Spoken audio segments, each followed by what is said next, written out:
DCT TV News de hoje nós viemos conversar com o professor e procurador da República, Álvaro Ricardo de Souza Cruz.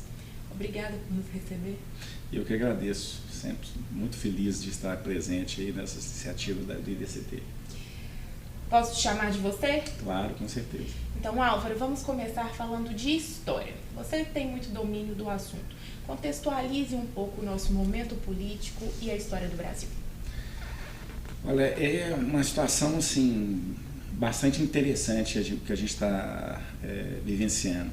Quer dizer, nós estamos assistindo na minha opinião, uma polarização de forças políticas de direita e esquerda que, na minha opinião, só encontra eco na década de 30, onde a gente teve dois movimentos durante o governo Getúlio Vargas, um em 1935, que é a Revolta Vermelha, mais conhecida, né, em livros de histórias como a Intentona Comunista, foi assim que o governo Vargas chamou o movimento de Luiz Carlos Prestes, né? E no ano seguinte uma tentativa de golpe da direita, da ultradireita, do Plínio Salgado, que era um movimento integralista. Então, era um movimento absolutamente polarizado entre direita e esquerda. Eu acho que a gente tem vivido um movimento bastante semelhante. O governo que aí está é um governo, na minha opinião, de extrema direita, fazendo com que a gente assista a situações curiosas, né? Então, o PSDB, que em 2014 era o representante da direita, virou comunista, né? Raquel Sherazade, que era uma entrevistadora da SBT, de repente vira comunista. Outro dia eu estava assistindo gente chamando o Zema e o Amoedo de comunistas. Quer dizer, então, nesse quadro, né, ou se é bolsonarista, ou qualquer outra opção que não seja ser Bolsonaro, se transformou em comunista. Então, é um momento de muita polarização. Acho que é um teste importante para as instituições no Brasil, uma questão das instituições democráticas, mas eu sou um otimista. Eu acho que a gente vai conseguir sair lá na frente dessa situação. Acho que não é a primeira vez que a gente assistiu isso. Espero que o desfecho dos dias de hoje não seja o da década de 30, que foi, né, o golpe que Vargas dá e a implantação da ditadura no Estado Novo, né? Espero que as instituições resistam, né, Congresso, Judiciário, a imprensa, Ministério Público, e a gente possa consolidar cada vez mais a nossa democracia. Sabemos que não existe salvador da pátria. E muitas pessoas vão por este caminho, de acreditar que uma só pessoa é capaz de mudar a situação do Brasil. Como conscientizar essas pessoas? Muitas pessoas... São duas questões interessantes. Quer dizer, você aborda um fato muito curioso. Quer dizer, essa ideia de salvador da pátria é uma ideia recorrente na história do Brasil, né? Dom Pedro II, quando assume maioridade, é um salvador da pátria. Marechal Deodoro, quando dá o golpe e implanta a República, é um salvador da pátria. A campanha civilista via Rui Barbosa como um salvador da pátria. Getúlio Vargas já foi um salvador da pátria.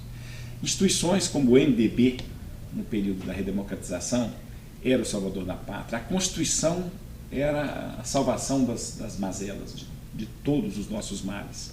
O PT virou, né, em 2002, junto com Lula, o salvador da pátria. Agora nós temos o Bolsonaro e uma crença, né, que me parece racional, de que a aprovação da reforma da Previdência vai trazer todas as soluções para nós como uma varinha de condão, e a economia então vai virar céu de brigadeiro. Quer dizer, são perspectivas que eu considero um pouco imaturas em termos da nossa política, mas é uma tradição nossa acreditar nisso. Eu definitivamente descreio de resultados abruptos e revolucionários. Eu só acredito em mudanças lentas e paulatinas. Se o Supremo eventualmente comete erros em julgamentos, e são muitos, a gente sabe disso, eu não vou abonar nunca essa campanha que se tem feito aí de fechamento do Supremo, de implantação da ditadura. Eu acho que a ditadura é feita com erros e acertos. Essa experiência que você tem em lugares bem-sucedidos, como, por exemplo, Estados Unidos, Inglaterra e outros lugares. Lá não é o paraíso, está longe disso, né? Mas só com o funcionamento das instituições que a gente pode, eventualmente, amadurecer e viver mais para frente com governos, né?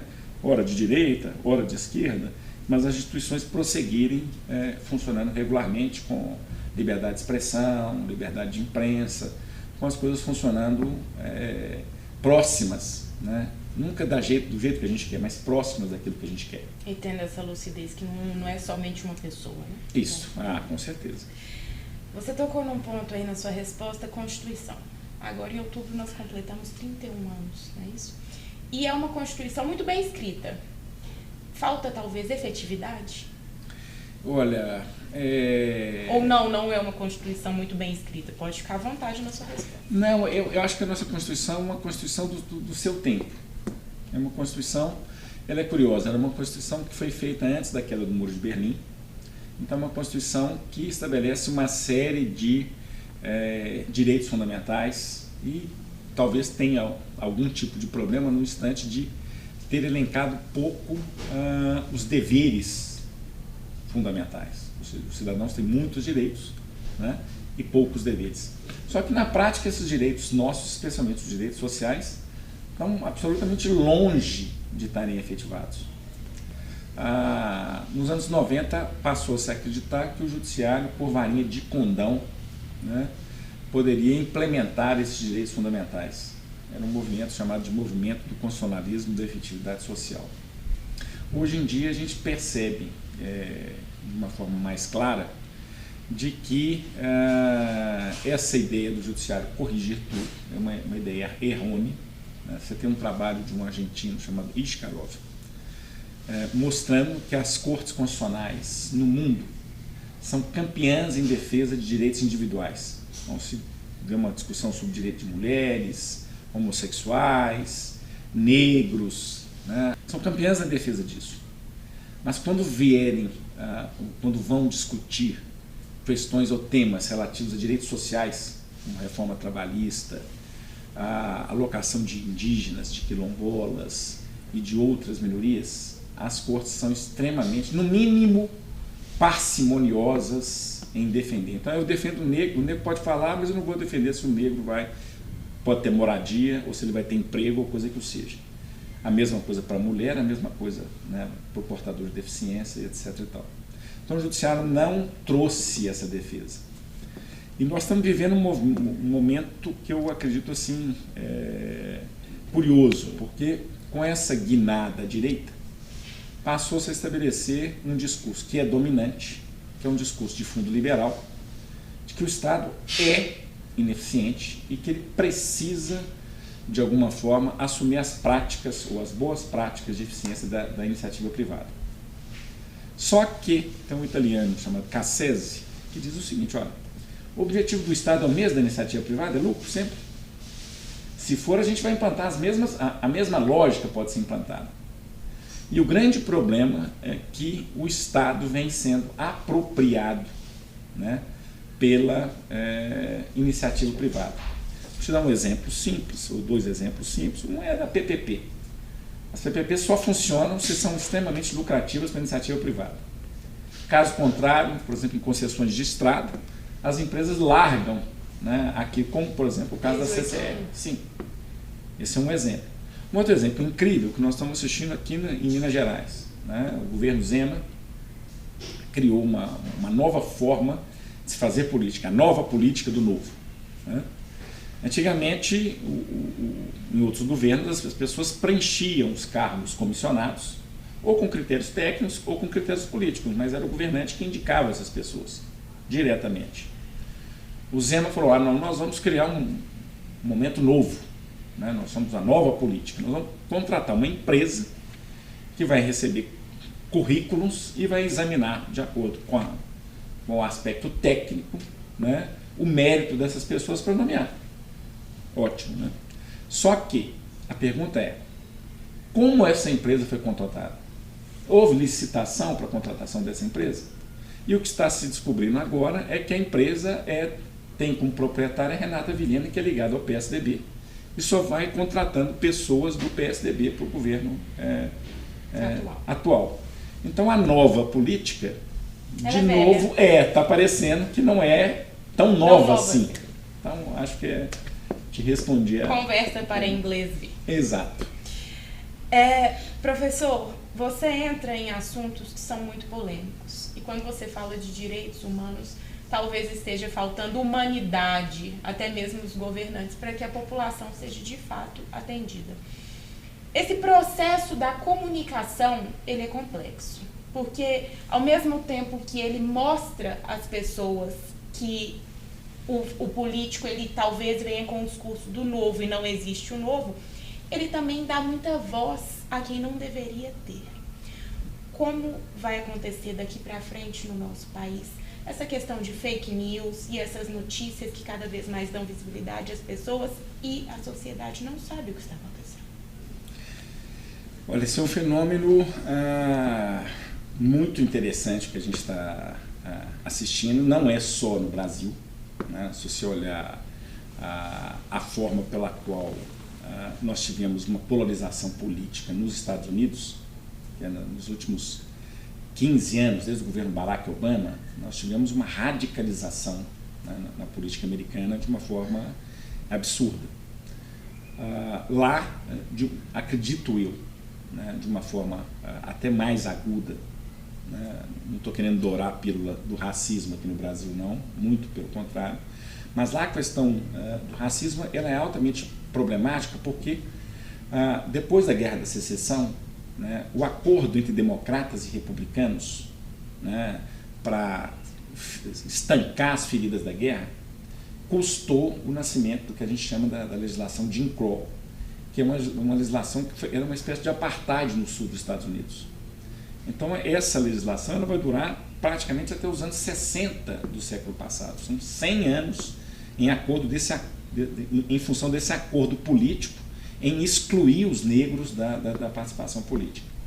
Isso prossegue internamente na política americana, apesar do Barack Obama ter sido eleito o primeiro presidente negro, mas isso, com a eleição dele, radicalizou isso, particularmente com o Partido Democrata, com o Partido Republicano, perdão, que passa a uma campanha dizendo ele é muçulmano, ele não é americano, ele nasceu na África. A ideia da campanha do Trump, American First, ela vem dessa questão de não reconhecimento do afrodescendente, do negro como americano. E lá também tem um fenômeno que aí sim me parece muito próximo do Brasil, que é uma radicalização de fundamentalismo religioso. Então nós temos situações onde, na minha opinião, até cômicas, né?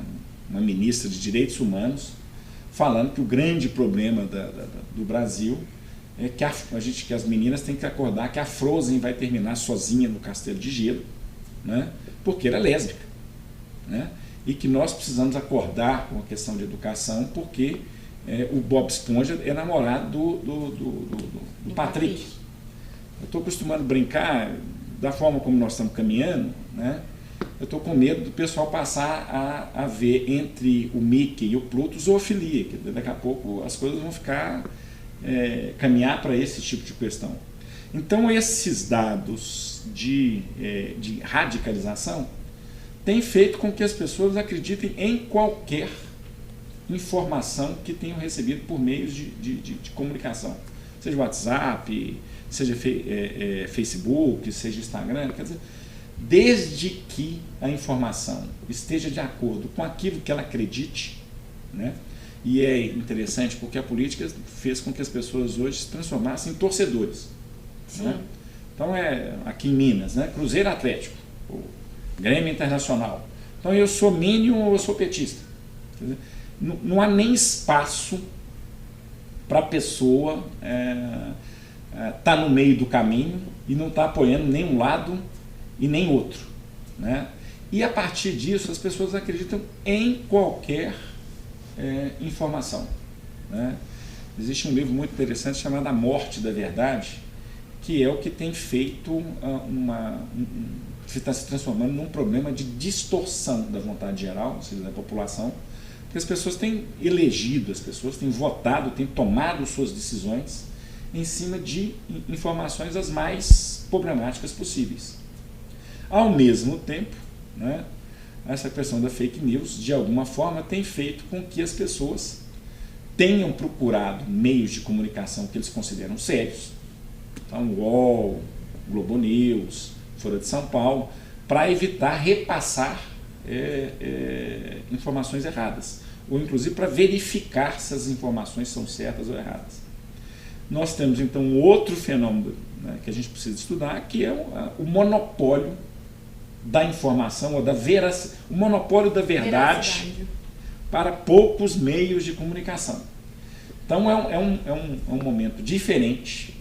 Esse é um momento que a gente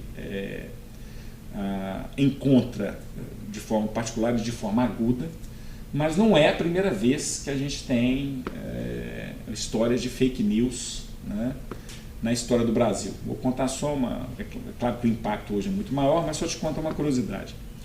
Dom Pedro II estava viajando na Europa, né? Ele adorava, bancava ser um imperador moderno, usava ternos da época, ele sempre se trajando dessa forma. Então ele estava numa feira de ciência na Europa e a regente, a princesa Isabel, estava aqui no governo. A filha da princesa Isabel é assaltada, furta-se um colar de pérolas dela. Quando vai se descobrir, é um empregado dela, da família real, que trabalhava mais de 30 anos e estava numa situação financeira terrível. E o delegado de polícia encontra o colar numa lata de gordura onde as pessoas colocavam carne. Quem é do interior conhece esse sistema, é até muito gostoso. Carne de lata. Carne de lata, isso aí. Então encontra a princesa, então, condoída da situação econômica que o funcionário dela falou, a pessoa pediu desculpa demais pela situação, o demite, né, o indeniza, né, e pede ao delegado para colocar panos quentes na situação. 2 pasquins do Rio de Janeiro, né, contrários à monarquia e favoráveis à república, espalham a notícia de que a princesa Isabel faz esse arranjo porque Dom Pedro II estaria dormindo com a filha desse funcionário. E muitas vezes a versão do fato é muito mais forte do que o fato. E isso está se reproduzindo agora de forma maciça e cotidiana. No instante dessa entrevista, você já deve ter recebido algum tipo de GIF, de meme, etc. e tal, absurdo, e as pessoas não verificam, acreditam e ainda têm o costume de anotar assim, só repassando. Né? Uma mentira dita várias vezes acaba se tornando uma verdade. Goebbels, né, é um ministro da propaganda nazista. Então isso tem acontecido de forma assim, e isso tem formado crenças, né? Por isso que as pessoas hoje têm se tornado torcedoras, né? A pessoa repassa e só lê aquilo que está de acordo com o que ela pensa. Aquilo que não está de acordo, ela não tem nem paciência de ler o outro lado, ela passa. Ela simplesmente ignora a informação do outro lado. Quer dizer, esse fenômeno, eu espero, né, que as pessoas se acostumem com isso, mas isso vai levar um tempo. Nesse processo tecnológico, a gente está se assustando muito com essas últimas notícias, inclusive na própria Lava Jato, de vazamento de dados, de conversas e tudo mais. Qual é a sua opinião com relação a esse assunto e até mesmo com relação à Lava Jato? Bom, é uma questão, para mim, duplamente complicada. Primeiro, porque eu sou integrante do Ministério Público Federal. Segundo, em razão dessa polarização. Então, a minha resposta, provavelmente, ela vai desagradar, né, gregos e troianos, vamos colocar dessa forma.